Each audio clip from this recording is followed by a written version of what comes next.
Prehistoric Philippine Writing. Messages in Stone.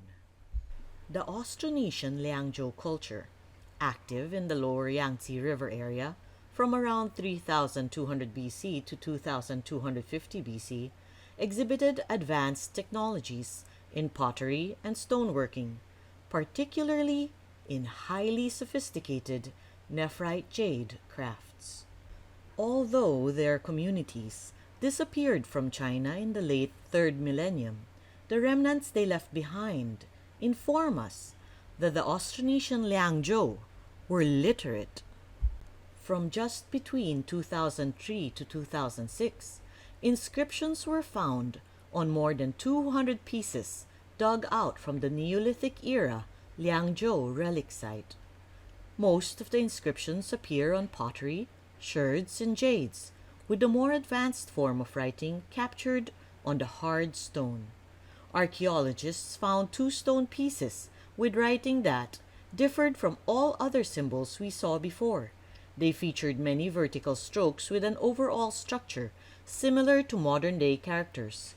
One character even appeared 3 times in a line. 10 paleography experts were invited to study the inscriptions, and they all agreed that the markings were characters. An exciting development, since these characters appeared 1,000 years before the earliest form of writing in China, the oracle bone script used by the Shang. But, unlike the characters on the oracle script, many of which had been passed down, the Liangzhou characters seem unrelated to modern Chinese. The Liangzhou markings can't compare. The paleography expert was quoted by the newspaper as saying, "They are not ancient Chinese."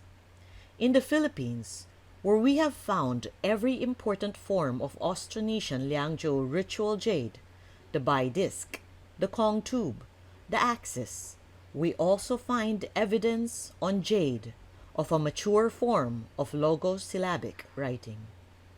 A mirror-like luster is described on most highly polished Austronesian Liangzhou jade that Harvard researchers say was achieved through the use of diamond tools.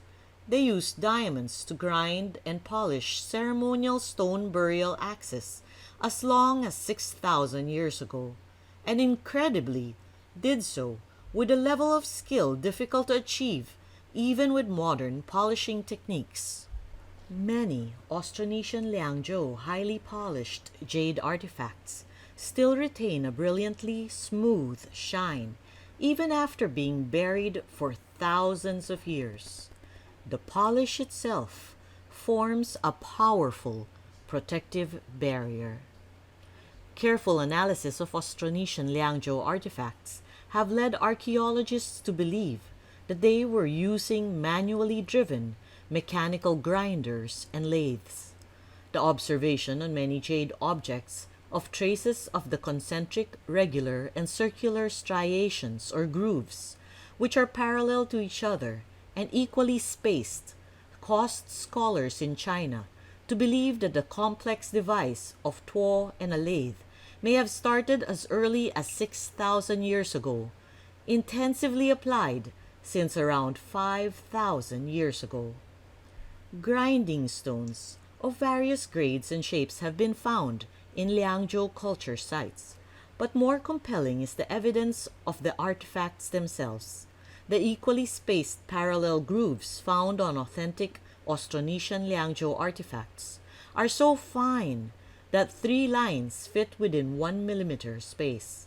Japanese scholar Hayashi Minao proposed the possibility that these Neolithic artisans used diamond tips for carving the jade. Both the incredible polish and fine lines produced by ancient machining with diamond drill bits are evident on Philippine jade artifacts, bearing the god face mask and mysterious beast motifs of the Austronesian Liangzhou.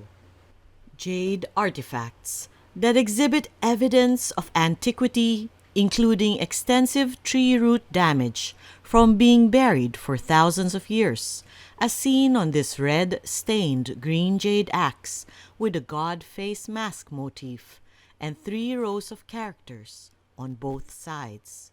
There are a total of 37 characters on this axe, a ritual jade seen to symbolize political authority, like the royal scepter used by kings of the Western world.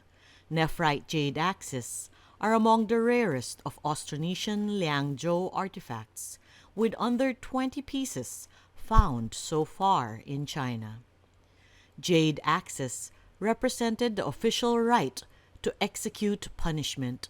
This jade knife may also have carried a similar concept, bearing an ancient drill hole with a joint where 2 tubular drills met. God face masks embellish the 2 sides of the jade knife with 3 rows of characters on both sides. Translucent gray-green nephrite jade with a mirror-like luster, cleaving veins, and tree root damage reveal exposure to the environment of burial. Like the characters on the axe, close inspection of the jade knife shows the ancient diamond drilling technology used by the Austronesian Liangzhou.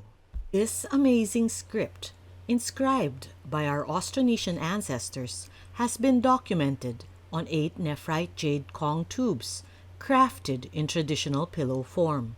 Artifacts that may have been used by the ruling elite to permanently lay their heads in eternal rest from their labors here on earth. These jade pillow Kong tubes, coming from various parts of the Philippines, now in different private collections, reveal a highly structured, unified government, from similarities in types of nephrite jade, use of spirit being motifs, and the god face mask motifs, to like forms, proportions, sizes, and technologies used to make them.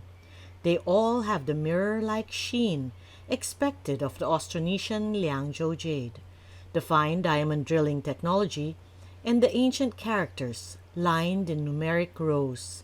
7 of the jade pillows have 4 sets of 3 rows of 3 characters, a total of 36 characters per pillow.